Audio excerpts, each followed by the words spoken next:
noite, pessoal. Bem-vindo a mais um culto online. Sejam bem-vindos a mais uma celebração, que possamos estar adorando o Senhor em espírito e em verdade.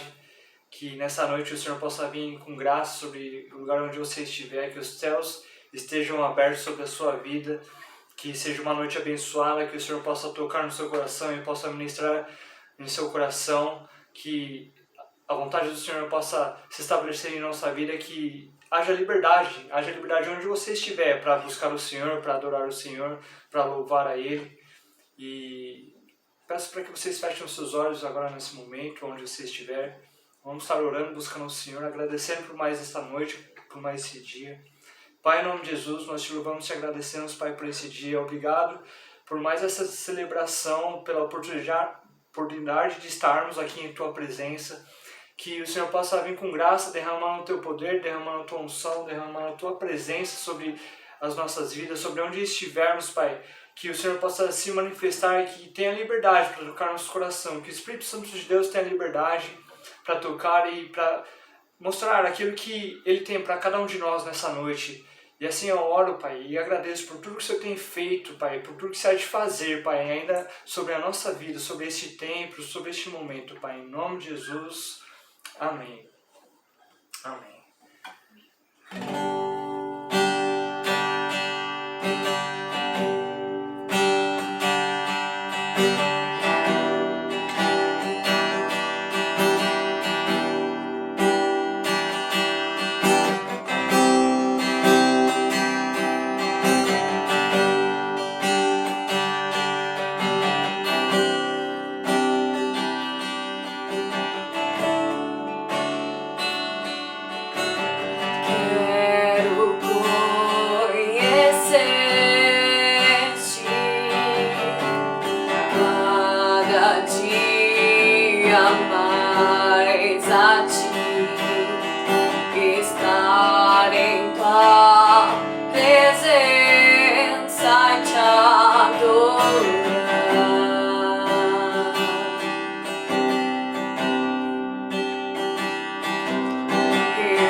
Sentado sobre o trono.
Olá, amados, graça e paz, boa noite, sejam todos bem-vindos a mais um culto online, Rede Adonai, do Ministério Verbo Vivo, que a graça e a paz do Senhor esteja sobre a sua vida, sobre a sua casa, sobre a sua família.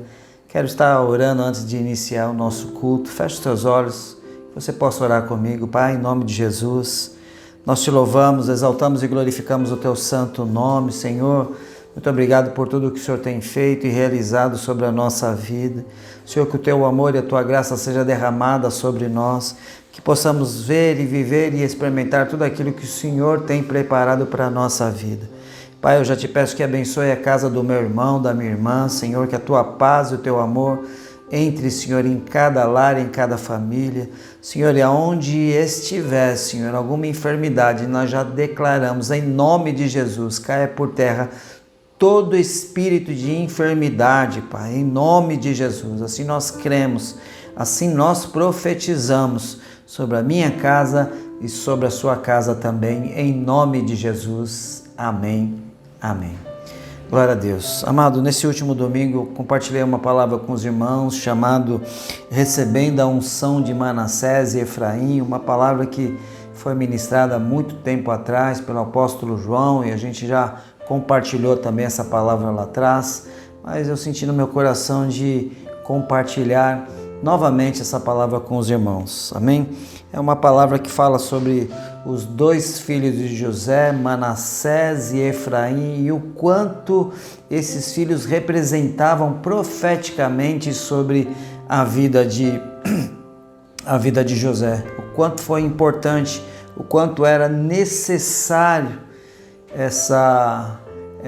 a vinda desses dois filhos profeticamente sobre a vida de José e o quanto isso vai representar sobre a nossa vida, o ensinamento que nós vamos retirar sobre essa palavra, sobre essa ministração. Amém, amado? Então, é uma palavra muito abençoada. Eu queria que você acompanhasse comigo. Antes da gente entrar no texto, eu queria fazer aqui queria apresentar algumas semelhanças entre José e Jesus. Alguns estudiosos, alguns teólogos dizem que José é um dos tipos mais perfeitos de Cristo Jesus. A tipificação de José é um dos mais perfeitos de Jesus, ou seja, muitas semelhanças na vida e na trajetória de José que se assemelha muito com Jesus. Eu quero compartilhar algumas dessas semelhanças. Então olha só, José foi o filho preferido de Jacó, nós também somos filhos, mas Jesus é o filho preferido do Pai. José foi extremamente íntegro e obediente a Deus e seu Pai, assim como Jesus também foi. José foi o redentor para o seu povo.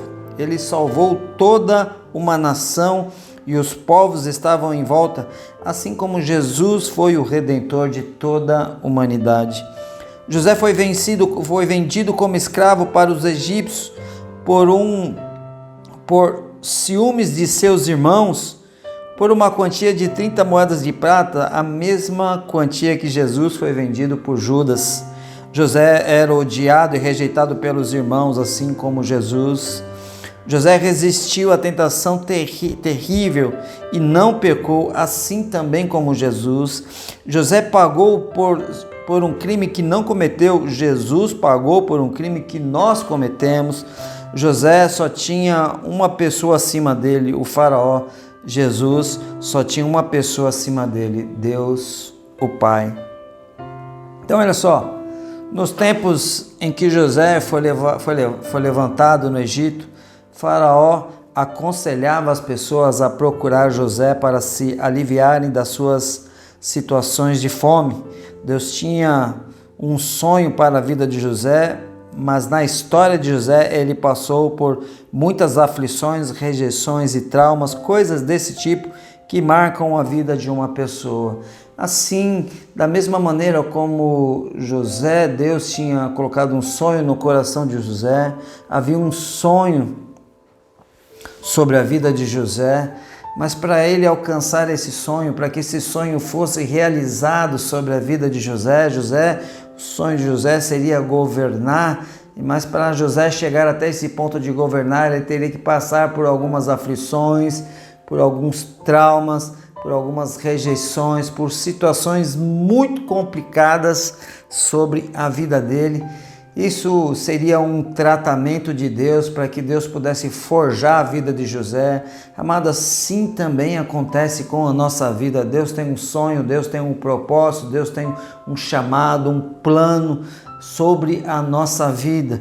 Mas para a gente atingir o alvo, para a gente conseguir chegar até o propósito, alcançar o propósito de Deus, nós vamos passar por situações para que a nossa vida seja forjada, para que a gente possa passar por todo tipo de pressão sobre a nossa vida e que a gente possa romper essa situação, chegar lá do outro lado com o nosso coração alinhado e firmado no padrão de Deus. Amém, amado? Esse também é um sonho de Deus.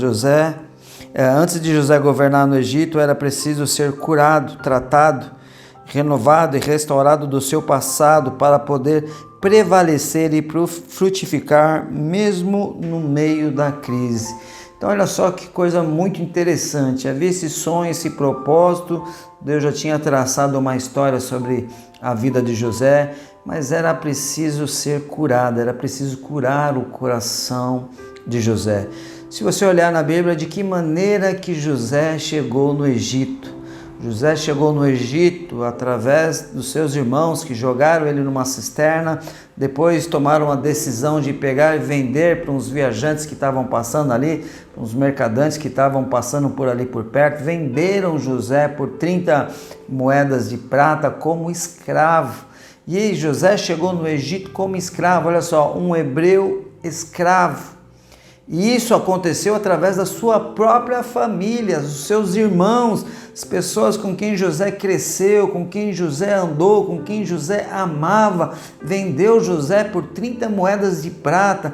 Como que você acha que estaria o coração de José, mesmo sabendo que José na Bíblia foi um tipo muito próximo de Jesus, parecido com Jesus, um modelo a ser seguido, mas como você imagina que estaria o coração de José, um coração ferido, magoado, um coração talvez carregando um sentimento de rejeição dentro do seu coração, porque ele foi rejeitado pela sua própria família.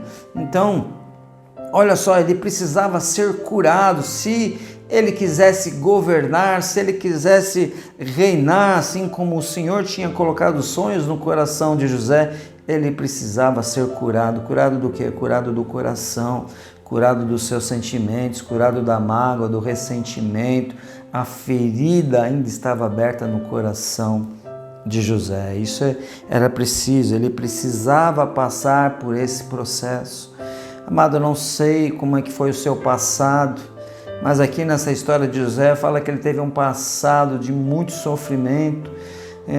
Não só apenas foi vendido por 30 moedas de prata, vendido como escravo, um hebreu na terra do Egito. Olha só o tamanho da discriminação que ele iria receber dali para frente. Mas olha só o que aconteceu, Deus estava com a mão sobre a vida de José, e ele foi trabalhar na casa de um senhor, e pela excelência do seu trabalho, pelo zelo, pela responsabilidade, pela maneira como ele trabalhava naquela casa, o Senhor se agradou, o Senhor daquela casa se agradou de José, viu que havia algo diferente sobre a vida daquele rapaz, daquele moço, e confiou a mordomia sobre a sua casa, ou seja, a administração de toda a casa foi confiada a José.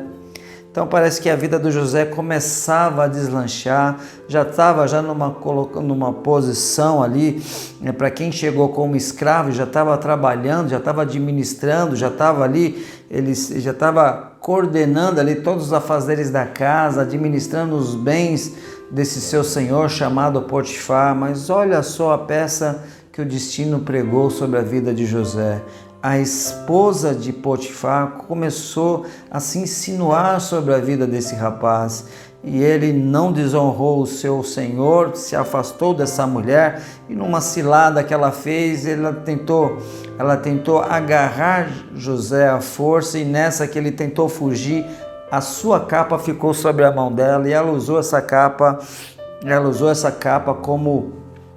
como prova de que ele tinha tentado alguma coisa. E aí José foi levado para o calabouço, José foi levado para o cárcere, para a prisão.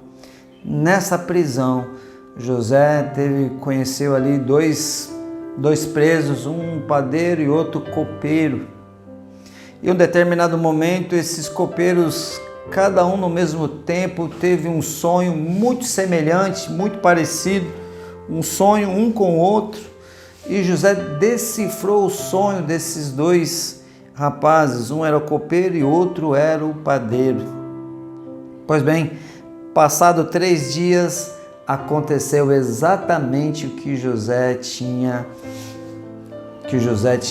decifrado aquele sonho. O copeiro, em 3 dias, a cabeça dele estaria numa bandeja, e o padeiro, em 3 dias, a cabeça dele estaria numa bandeja, e o copeiro, em 3 dias, retornaria aos seus afazeres que ele fazia antes a servir Faraó. Passado um tempo, Faraó teve um sonho que ninguém do Egito conseguia decifrar aquele sonho. Foi chamado os encantadores, foi chamado os feiticeiros, foi chamado os bruxos, foi chamado os sábios, foi chamado gente de tudo quanto é lugar para decifrar esse sonho de Faraó. Até que em um determinado momento esse copeiro teve a oportunidade de falar para Faraó: olha, eu sei de um rapaz que pode decifrar esse sonho, e contou para o Faraó o sonho que ele teve lá no cárcere e como foi decifrado, e tudo aquilo que foi decifrado por José aconteceu realmente. O Faraó mandou chamar José e o Faraó contou o sonho para José e José decifrou esse sonho. E o que seria exatamente esse sonho? De uma maneira bem resumida, o Faraó sonhou que em um determinado momento ele enxergava 7 vacas gordas pastando, vacas vistosas e bem bonitas. E num determinado momento, na outra parte do sonho, ele sonhava que havia 7 vacas magras definhando no mesmo sonho. E ele ficou sem entender o que significava esse sonho e ninguém conseguia decifrar, até que José esteve diante do Faraó e decifrou esses sonhos. O que seria esses sonhos? Dos 7 vacas gordas, bonitas e vistosas, seriam 7 anos de prosperidade, 7 anos de abundância, 7 anos de fartura e riqueza sobre a terra do Egito. E os 7 anos e as 7 vacas magras representavam ali 7 anos de terra seca, de pobreza, de fome sobre toda a terra. E qual foi a direção que José deu para o Faraó? Olha, o senhor prepare uma pessoa, coloque uma pessoa para administrar esses 7 anos de período de fartura, de abundância, de riqueza. Esses 7 anos que o senhor prepare armazéns, que o senhor comece a abastecer esse armazém, a armazenar esse alimento. Quando virá os 7 anos de fome sobre toda a terra, o Egito venderá esse alimento para todos os povos que virá até o Egito. E o rei e o faraó será um homem muito rico, ainda mais do que já é. E sabe o que aconteceu? O faraó colocou José para governar sobre todo o Egito. Determinou que depois de Faraó, a pessoa mais importante sobre todo o Egito seria José. Olha só o que estava acontecendo sobre a vida de José. Aquele jovem que chegou na terra do Egito como escravo, vendido pelos seus irmãos, foi caluniado, foi parar no cárcere, foi parar na prisão. Dali decifrou o sonho de um padeiro e de um coveiro, de repente estava diante de Faraó. E olha só, amado, para você ver o tamanho do sobrenatural de Deus, da grandeza de Deus, para alguém estar na presença do rei, não era qualquer egípcio, não era qualquer pessoa que poderia estar diante do Faraó, somente pessoas ali que tinha alguma situação realmente para tratar, alguma situação importante para tratar com o rei, não era qualquer pessoa. Para alguma pessoa ser prefeito de uma província, ou seja, ser ali um administrador de um território, era uma pessoa que tinha que ter um conhecimento muito grande, era uma pessoa que tinha que ter ali um alto grau de responsabilidade, de envolvimento. E para uma pessoa ser governador de províncias, então ali era uma coisa que quase que impossível para alguém que não fosse da linhagem, da primeira linhagem ali de Faraó, pessoas muito próximas de Faraó, somente pessoas desse nível poderia estar governando províncias.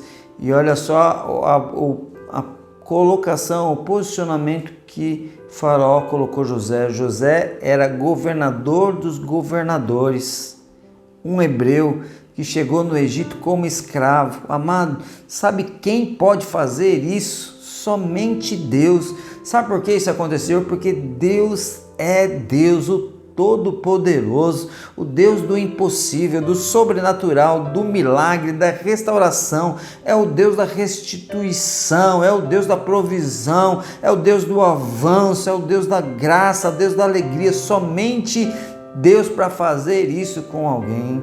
Eu declaro sobre a tua vida, em nome de Jesus, que você vai experimentar algo que você jamais imaginou da parte de Deus, em nome de Jesus. Deus vai restaurar, não sei qual é o momento que você está vivendo, mas Deus vai restaurar a tua vida de uma forma poderosa e sobrenatural. Amado, esse período aconteceu num período aproximadamente de uns 15 a 17 anos. Mudou a vida desse jovem totalmente, a vida dele foi transformada. Deus pode mudar a nossa vida de um ano para o outro, Deus pode mudar a nossa vida de um ciclo para o outro, Deus pode mudar a tua vida de um mês para o outro, de uma semana para o outro, de um dia para o outro. Deus pode iniciar um processo novo na tua vida de restauração, de restituição. Algo sobrenatural pode acontecer na tua vida. Sabe por quê? Porque o teu Deus é Deus. Ele é poderoso, Ele é grandioso, Ele é maravilhoso. O teu Deus é o Deus do impossível, Deus do milagre. Assim como foi sobre a vida de José, José tinha um sonho, assim como nós temos sonhos, José tinha uma história escrita pelo dedo de Deus, assim como você também tem uma história escrita pelo dedo de Deus. José passou por situações, por aflições, por tribulações, assim como eu e como você passamos também, mas ele ficou firme, ele permaneceu firme e o propósito se cumpriu sobre a vida dele. E assim, amado, também será sobre a minha vida, sobre a sua vida também, em nome de Jesus. Nós vamos atingir o alvo, nós vamos alcançar o propósito de Deus, aquilo que Ele tem preparado, estabelecido para a nossa vida, vai acontecer em nome de Jesus. Amém? Vai acontecer em nome de Jesus. Olha só, mas para que ele pudesse governar sobre todo o Egito, durante os 7 anos de fartura no Egito, ele teve 2 filhos, Manassés e Efraim, nesse período de fartura. E o significado do nome dos filhos de José é muito interessante. Mas antes eu quero ler aqui o texto, Gênesis 41, do 53 ao 57, diz assim: Assim chegaram ao fim os 7 anos de fartura no Egito, e começou os 7 anos de fome, como José tinha predito. Houve fome em todas as terras, mas em todo o Egito havia alimento. Quando todo o Egito começou a sofrer com a fome, o povo clamou ao faraó por comida, e esse respondeu a todos os egípcios: Dirijam-se a José e façam o que ele disser. Quando a fome já se havia espalhado por toda a terra, José mandou abrir os locais de armazenamento e começou a vender trigo aos egípcios, pois a fome se agravava em todo o Egito, e de toda a terra vinha gente ao Egito para comprar trigo de José, porquanto a fome se agravava em toda parte. Amado, olha só que coisa maravilhosa. Da mesma forma, Jesus dizia às pessoas: vinde a mim, todos os que estáis cansados e oprimidos, e eu vos aliviarei. O farol estava falando: olha, todos que chegarem aqui no Egito, peça para procurar José. Olha só, José teria que enfrentar um grande desafio sobre a sua vida: alimentar as pessoas, as nações e a sua própria família. Lembra dos irmãos de José que venderam ele como escravo? Pois bem, eles também teriam que ir para o Egito para buscar alimento, comprar alimento e levar para a sua aldeia. No momento em que ele estava sendo usado para ser o redentor da terra, ele ainda guardava tristeza e constrangimento em seu coração por haver sido desprezado, vendido e humilhado pelos seus irmãos. Como ele poderia exercer esse papel de redentor, de abençoar, se ainda carregava tantos pensamentos e tristezas em sua mente e em seu coração? Então haveria ali a necessidade dele ser curado, dele ser transformado, dele ser tocado. Provavelmente ele já havia perdoado o seu pai, que não teve culpa, e também a palavra diz que ele perdoou os seus irmãos.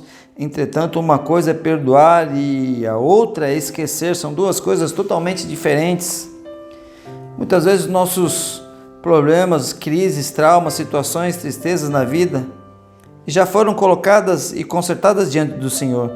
Perdoamos, mas carregamos para sempre em nossa mente os pensamentos do que nos aconteceu. Há uma carga, um peso, uma condição que nos desestabiliza. Parece que há um muro à frente. É algo que restringe a liberdade, a alegria e leveza que devemos ter. A pessoa diz: já passou, já está resolvido, mas continua falando no assunto. Quando se lembra daquela situação que aconteceu no passado, vem a tristeza, vem a dor no coração.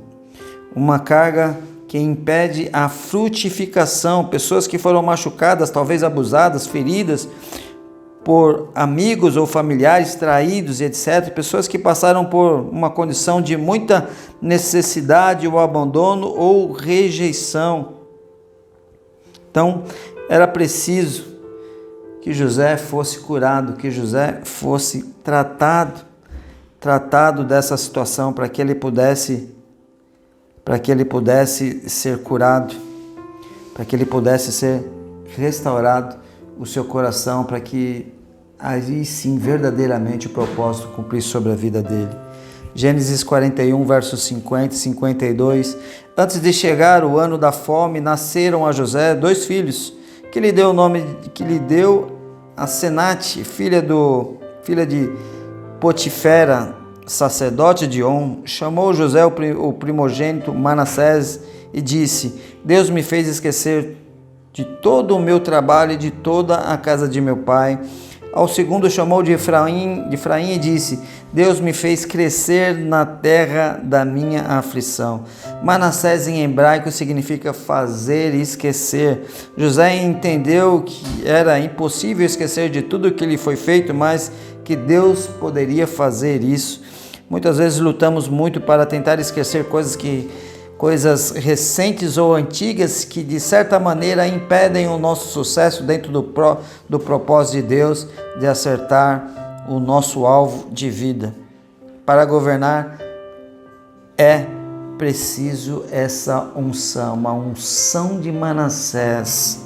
Esquecer, fazer esquecer, ou seja, esquecer daquilo que aconteceu. Não é simplesmente dizer: eu esqueci. Não, meu amado, é colocar diante de Deus.